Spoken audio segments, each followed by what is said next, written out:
Oh, hi there, and Happy New Year from One of Swords TV. My name is Dan Amrick. I'm the community manager for Activision, and I am doing my little One of Swords TV thing where you ask me a question and I answer it here on YouTube.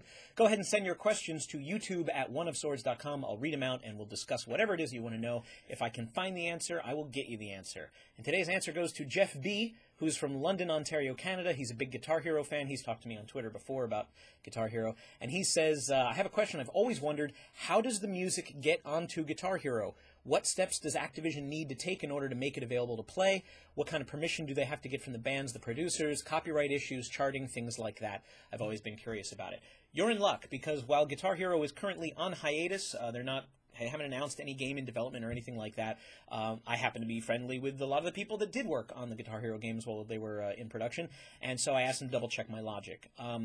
So how a song makes it into Guitar Hero is actually fairly simple. It's just an involved process. It takes a lot of time. It starts with a wish list. The developer of the game, whoever it may be, starts with a wish list of, man, it would be great to have this song by this artist in the game. Now, Guitar Hero didn't used to use master tracks.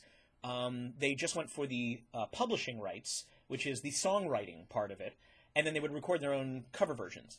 As the series progressed, some of the artists actually said, why don't you want the mechanical rights, the master recording rights? Because you could, instead of re-recording the song yourself, you could have us just playing the song that everybody heard on the radio.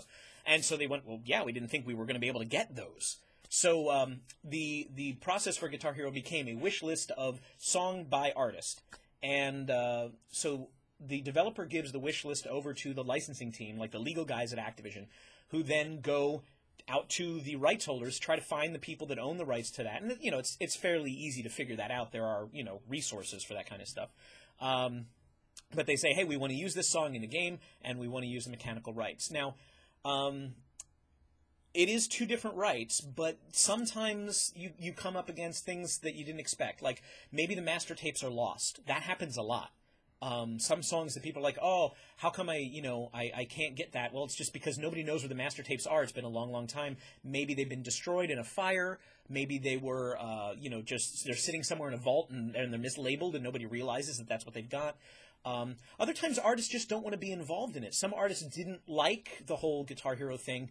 And if they personally didn't feel that it was something that they wanted to be associated with, they could veto it and say, no, you're not using. And they have that same thing with any licensing thing. Like if a commercial, if a product wants to use their song in a commercial, the artist has the right to say, no, you're not using my recording of that. But they might not own their own songwriting rights. So the person that owns the songwriting rights might say, well, sure, go ahead, you can advertise margarine with that, I don't care. And so the artist has to just be like, well, I don't control my own songwriting rights, even though I made that song a hit, I don't own the rights. So assuming that the artist wants to be involved and the mechanical rights are available and they can find the master tapes, and the master tapes are in a condition that they can be split into what they call stems, which is just the guitar track and just the bass track, just the drums track, just the keyboard track, whatever. That's the idea. That you're going to need to recreate the playing of that. So you have to be able to have tapes that let you split up those elements. So if you can get the tapes and you can get the songwriting rights and you can get everybody who owns a piece of that recording or that songwriting to agree that it's a good idea, then money is exchanged. They pay the licensing fee, whatever it may be. I guess it's different for everybody. And then it goes back to the developer who says, great, you got that thing on your wish list, now make it happen. So they'll start out by doing the expert level track of the thing, and then as they do the progression for hard, medium, and easy, they just knock notes off of that. They work with that and they finesse it, they whittle it down so that it's still fun to play, but that it's not as crazy insane. And of course that can take a very long time, because you need to tweak every single thing. There's a lot of playthroughs on it. There's a lot of quality assurance. There's a lot of beta testing at that point of making sure that all the songs sound right, they feel right, your fingers are moving in the right direction based on whether notes are going up and down, all that kind of stuff. It's really, really important. So the short version is it starts with a wish. There's some legal stuff in the middle and some licensing agreements, and then there's a lot of hard work by the developer. And obviously, your Dragon Force songs are going to be a heck of a lot longer and more difficult to do than, a 3-chord trick or, just a little strumming song. So the complexity of the song really determines how long that process takes. But this is why games take a long time to develop generally, and that you can't just sort of snap your fingers and say, I want that song in Guitar Hero, and it suddenly appears.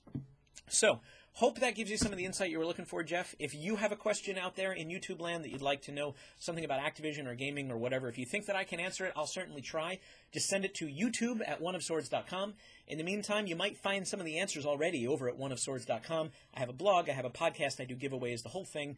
But you're welcome to go check that out and ponder, and maybe I'll read your question on the next episode of One of Swords TV. So until then, thanks for watching, and I'll see you later.